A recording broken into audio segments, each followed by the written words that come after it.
Hi. പ്രകാശത്തിന് പോലും രക്ഷപ്പെടാൻ കഴിയാത്തൊരു സ്ഥലം. അവിടെ സമയം മാറുന്നു, സ്ഥലം തന്നെ വളയുന്നു. ഒരിക്കൽ അതിനുള്ളിലേക്ക് കടന്നാൽ പിന്നെ ഒരിക്കലും തിരിച്ചു വരാൻ കഴിയില്ല. പക്ഷേ ഒരു മനുഷ്യൻ ബ്ലാക്ക് ഹോളിലേക്ക് വീണാൽ എന്ത് സംഭവിക്കും? അതിനുള്ളിൽ മറ്റൊരു യൂണിവേഴ്സ് ആണോ, അതോ നമ്മുടെ ഫിസിക്സ് തന്നെ അവിടെ അവസാനിക്കുമോ? ഇന്ന് നമുക്ക് പോകാം യൂണിവേഴ്സിലെ ഏറ്റവും മിസ്റ്റീരിയസ് ആയ സ്ഥലങ്ങളിൽ ഒന്നിലേക്ക്, a black hole. Hello guys, welcome back to Scopex Malayalam. ഇത് നമ്മുടെ 30 ഡേയ്സ് ഡോക്യുമെൻ്ററി ചലഞ്ചിൻ്റെ 7ാം episode. Mystery, science, history, space, നമുക്ക് അറിയാവുന്നതിനും അപ്പുറമുള്ള കാര്യങ്ങൾ ഡീകോഡ് ചെയ്യുന്ന യാത്ര. ഇന്ന് നമ്മൾ സംസാരിക്കുന്നത് ബ്ലാക്ക് ഹോളിനെ കുറിച്ചാണ്. അപ്പോൾ സമയം കളയാതെ ലെറ്റ്സ് ഡീകോഡ്.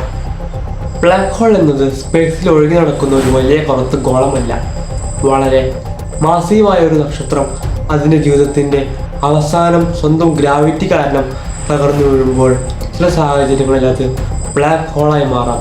അവിടെ ഗ്രാവിറ്റി അത്ര ശക്തമാണ്, വെളിച്ചത്തിന് പോലും രക്ഷപ്പെടാൻ കഴിയില്ല. ഇതാണ് വലിയ മിസ്റ്ററി. ബ്ലാക്ക് ഹോളിൻ്റെ പുറത്തുള്ള അതിർത്തിയെ ഇവന്റ് ഹൊറിസോൺ എന്നാണ് വിളിക്കുന്നത്. അത് ഒരു ഫിസിക്കൽ വാളല്ല, പക്ഷേ അതിനുള്ളിൽ കടന്നാൽ തിരിച്ചു വരാനുള്ള വഴിയില്ല. അതിൻ്റെ കേന്ദ്രത്തിൽ സിംഗുലാരിറ്റി എന്നറിയപ്പെടുന്ന ഒരവസ്ഥ ഉണ്ടാകുമെന്നാണ് നിലവിലെ സിദ്ധാന്തങ്ങൾ പറയുന്നത്. പക്ഷേ യഥാർത്ഥത്തിൽ അവിടെ സംഭവിക്കുന്നത് നമുക്ക് ഇപ്പോഴും പൂർണ്ണമായി അറിയില്ല. അതിൻ്റെ ചുറ്റുമുള്ള നക്ഷത്രങ്ങളും വാതകങ്ങളും എങ്ങനെ പെരുമാറുന്നു എന്ന് നോക്കിയാണ് ശാസ്ത്രജ്ഞർ അതിൻ്റെ സാന്നിധ്യം കണ്ടെത്തുന്നത്. ഒരു ബ്ലാക്ക് ഹോൾ ഭൂമി ഒഴുങ്ങിയാൽ ഇത് കേൾക്കുമ്പോൾ തന്നെ കേറിയാണ്.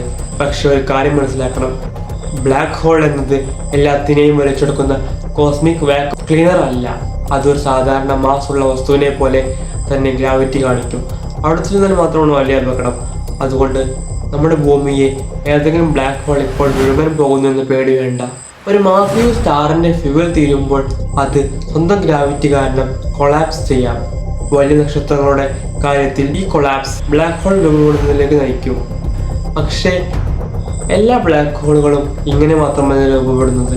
ഗാലക്സീസിന്റെ കേന്ദ്രത്തിൽ കാണപ്പെടുന്ന സൂപ്പർ മാസീവ് ബ്ലാക്ക് ഹോൾസ് അതിലും വലിയ മിസ്റ്ററിയാണ്. ഇതാണ് സയൻസിന്റെ ചോദ്യങ്ങളിൽ ഒന്ന്.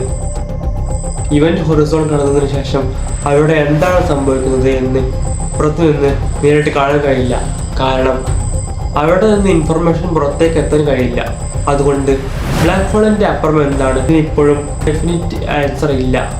ഈ ബ്ലാക്ക് ഹോൾ യൂണിവേഴ്സിലെ ഭയാനകമായ വസ്തുവാണോ? ബ്ലാക്ക് ഹോൾ ഭയാനകമായി തോന്നിയേക്കാം, പക്ഷെ അത് യൂണിവേഴ്സിന്റെ സ്വാഭാവികത മാത്രമാണ്. നമ്മുടെ സ്വന്തം മിൽക്കി വേ ഗാലക്സിയുടെ കേന്ദ്രത്തിലും ഒരു സൂപ്പർ മാസീവ് ബ്ലാക്ക് ഹോൾ ഉണ്ട്. അതിന്റെ പേര് സാങ്കിറ്റാലിയസ് എ. ഭൂമിയിൽ നിന്ന് ഏകദേശം 26,000 പ്രകാശവർഷം അകലെയാണ് അത്. ബ്ലാക്ക് ഹോളിനെ കുറിച്ച് നമ്മൾ ഒരുപാട് കാര്യങ്ങൾ പഠിച്ചു, പക്ഷെ ചില ചോദ്യങ്ങൾക്ക് ഇപ്പോഴും ഉത്തരമില്ല. ബ്ലാക്ക് ഹോളിന്റെ കേന്ദ്രത്തിൽ യഥാർത്ഥത്തിൽ എന്താണ്? ക്വാണ്ടം ഫിസിക്സും ഗ്രാവിറ്റിയും എവിടെ എങ്ങനെ പ്രവർത്തിക്കുന്നു? ബ്ലാക്ക് ഹോളിൽ വീഴുന്ന ഇൻഫർമേഷന് എന്താണ് സംഭവിക്കുന്നത്? ഇവയെല്ലാം ഇന്നും ഫിസിക്സിന്റെ വലിയ മിസ്റ്ററിയാണ്. നീ ഇമാജിൻ ചെയ്യൂ, നിങ്ങളൊരു ബ്ലാക്ക് ഹോളിലേക്ക് വീഴുകയാണ്. ഗ്രാവിറ്റി നിങ്ങളുടെ ശരീരത്തിലെ വിവിധ ഭാഗങ്ങളിൽ വ്യത്യസ്തമായി പ്രവർത്തിക്കും. അതിൻ്റെ ഫലമായി നിങ്ങളുടെ ശരീരം നീളുകയും വലിഞ്ഞു പോകുകയും ചെയ്യാം. ഇതിന് ശാസ്ത്രത്തിൽ പറയുന്ന പേരാണ് സ്പാങ്കറ്റിഫിക്കേഷൻ. അതെ, ബ്ലാക്ക് ഹോളിന് നിങ്ങളെ ലിറ്ററലി സ്പാങ്കറ്റി പോലെയാക്കാൻ കഴിയും.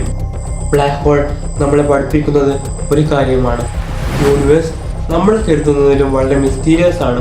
നമുക്ക് നേരിട്ട് കാണാൻ കഴിയാത്ത ഒന്നിനെ പോലും അതിൻ്റെ ചുറ്റുമുള്ള തെളിവുകൾ ഉപയോഗിച്ച് ശാസ്ത്രത്തിൽ പഠിക്കാൻ കഴിയുന്നു. ബ്ലാക്ക് ഹോൾ ഒരു മോൺസ്റ്റർ അല്ല, അത് യൂണിവേഴ്സിന്റെ ഏറ്റവും എക്സ്ട്രീം ആയ ഒരു രഹസ്യങ്ങളിൽ ഒന്നാണ്. അപ്പോൾ ബ്ലാക്ക് ഹോളിന്റെ ഉള്ളിൽ യഥാർത്ഥത്തിൽ എന്താണ് എന്നും അതിന് പൂർണ്ണമായ ഉത്തരം ശാസ്ത്രത്തിനില്ല. ഒരു പക്ഷേ ഭാവിയിൽ മനുഷ്യൻ കണ്ടെത്താൻ പോകുന്ന ഏറ്റവും വലിയ മിസ്റ്ററികളിൽ ഒന്നായിരിക്കും അത്. ഇതായിരുന്നു സ്കോപ്പക്സ് മലയാളം എപ്പിസോഡ് 7. ഇത്തരം മിസ്റ്ററി, സയൻസ്, ഹിസ്റ്ററി, സ്പേസ് ഡോക്യുമെൻ്ററികൾ ഇഷ്ടമാണെങ്കിൽ സബ്സ്ക്രൈബ് ചെയ്യൂ.